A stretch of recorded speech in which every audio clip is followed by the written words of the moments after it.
Good evening everybody, and once again welcome back to the video.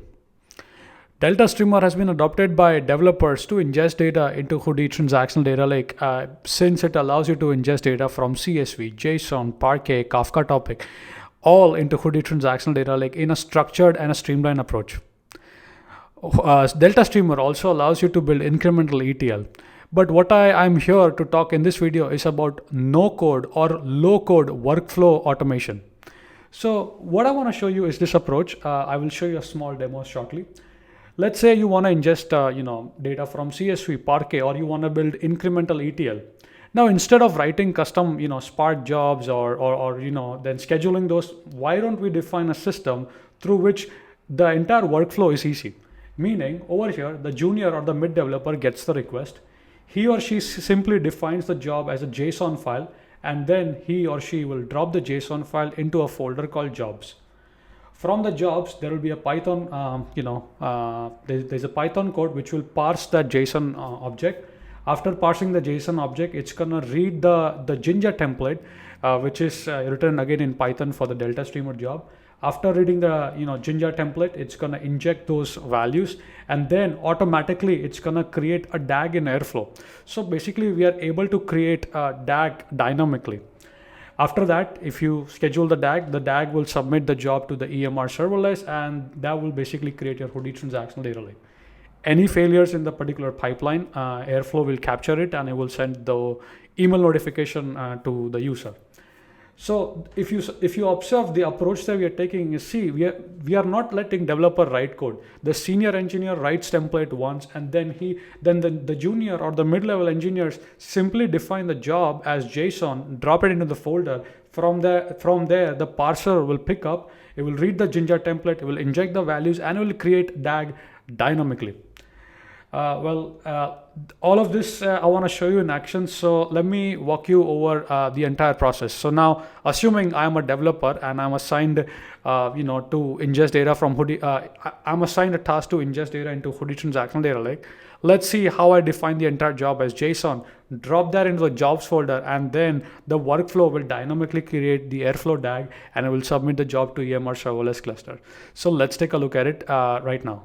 All right, so let's take a look at the complete workflow. So the first step is again over here, right? Junior or mid-level engineer will define the job as a JSON file, and he or she will simply drop the job into the jobs folder. I do have a sample job over here to show you. In the jar section, the developer will define if he or she wants to use any external jar file. Then in the Spark submit parameter, all the configuration, the Spark conf will go inside this particular entity. Then over here, he or she will define all the Hoodie settings in the entity Hoodie conf, as you can see over here. Over here, I'm simply ingesting data from a Parquet source, right? And then I'm building my transactional data lake inside a bronze layer, as you can see. So the developer will define the entire job as a JSON object. And in the job section, you will define who created the job, when was the job created, what is the job name, when would you want to schedule this particular job, the job description, and over here you can see the EMR Serverless application ID. So everything over here is defined as a JSON object, as you can see. Now, if you see the workflow, once the job is defined, the developer will simply drop the jobs into the jobs folder. So assuming I am a developer, now let's go ahead and take a look at the process. So I have a folder called dev. I'm gonna copy both of these jobs. This is a JSON file. And now, let me see.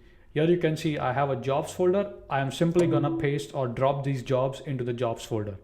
So once these jobs are dropped into the jobs folder, now a parser will read the job.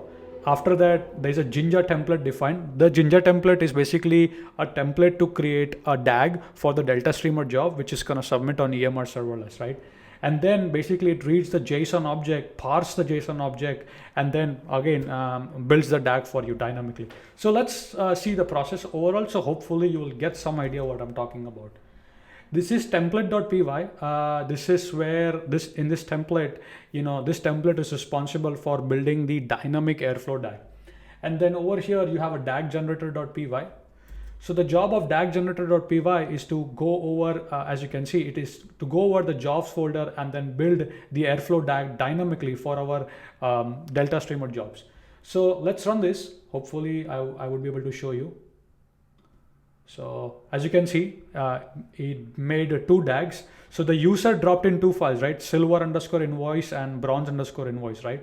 So automatically what it did basically for us over here, as you can see, right? It built the entire code for us. So the developer did not have to write anything, right? So now let me show you this in Airflow, right?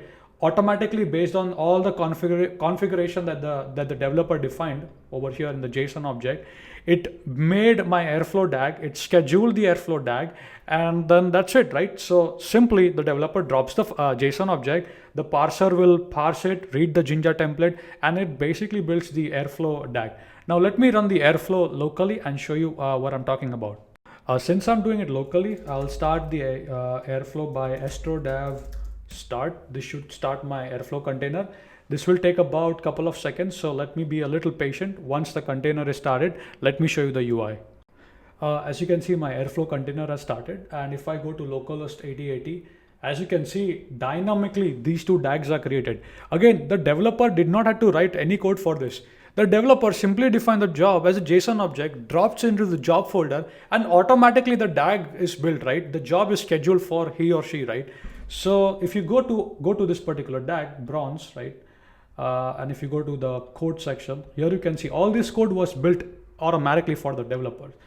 So what makes sense is now, hey, you know what, let's test it out, right? So let me go to my AWS management console, and then let me show you things in action. So I just have to log in. So give me 1 sec. So let's fire the DAG, right? So now I'm gonna go to the DAG section. Again, this DAG was generated dynamically, right? So this is the DAG that will ingest data from S3 Parquet files into Hoodie transactional data lake into a bronze layer. So I'll go on the DAG, and then let me fire this DAG. And what I will do is I'll click on this button over here, graph. Let me scroll up. So now, as you can see, it's in the running state, okay? Also, what it will do, it will real-time print the job status, okay? So as you can see, the job is in the submitted state, and now the job is in the pending state. Let's head over to the EMR serverless. Do I have it somewhere? Yeah, I do. All right, here, if I click on my Spark cluster, look, automatically, right? The job is in the pending state, right? So what you see is basically the developer simply, drop the files, and automatically, the developer had defined everything in the JSON object when he wants to schedule, who is the owner of the job, and automatically a dynamic DAG is created on Airflow. It's scheduled, and he will submit the job to EMR serverless, right? So hopefully made sense. So right now the job is in the pending state. So let's wait for a couple of seconds, and then hopefully once the job is in the running state, I can show you.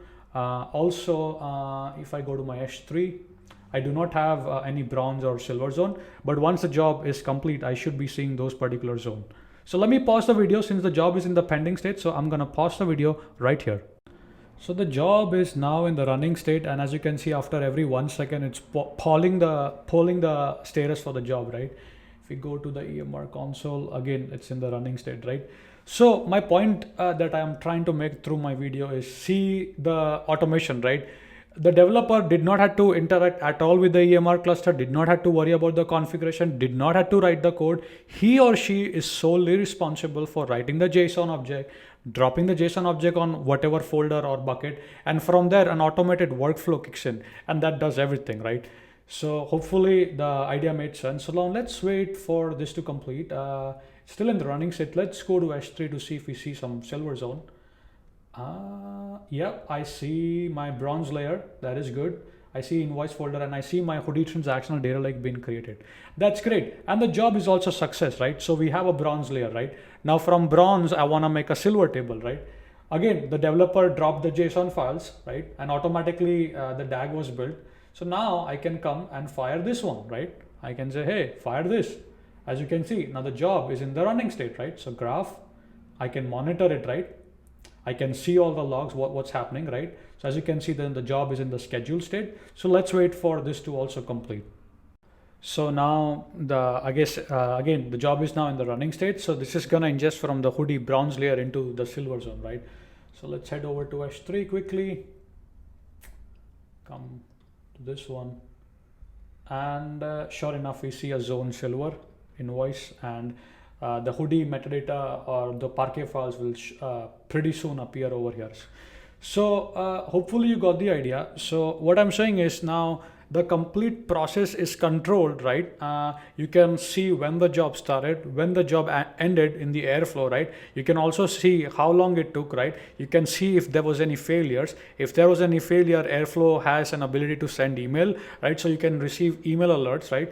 Not only that, right? The whole workflow is simplified, right? The juniors or the mid-level, all they are doing is simply defining JSON, dumping the JSON onto the jobs directory. Workflow will pick it up and it will automatically build the DAG for them. And they do not have to worry about writing code. They do not have to worry about scheduling this and that. Everything has been taken care. So I hope you enjoyed the video. This was probably an overview or the demo. I will do a little deep dive, which means I'll go over the template.py, I'll go over the Jinja syntax, how I did it, what I did it, right? So that would be a long video. So this is a short video which shows you the overall big picture. I hope you enjoyed. And if you have any other questions, do let me know and I'll be very, very happy to answer them. Again, you can very easily swap the Airflow blog with Daxter, or you can build your own framework as well. Again, it's just a way to schedule things, right? So hopefully you got the idea, and also you can bake more validations into it, right? Before creating the Airflow DAG, you can probably check for certain key and value and ensure that they are there in the JSON object. If they're not, job is automatically marked failed. It won't create the DAG. So hopefully you got the big picture, and that's all I have for the video. Thank you so much for watching, and all the resources on the code, I will soon post it on the GitHub. So if needed, you can adopt this particular solution for your company. That's it for the video. Hope you have enjoyed. Keep smiling, keep programming, and I'll see you next time.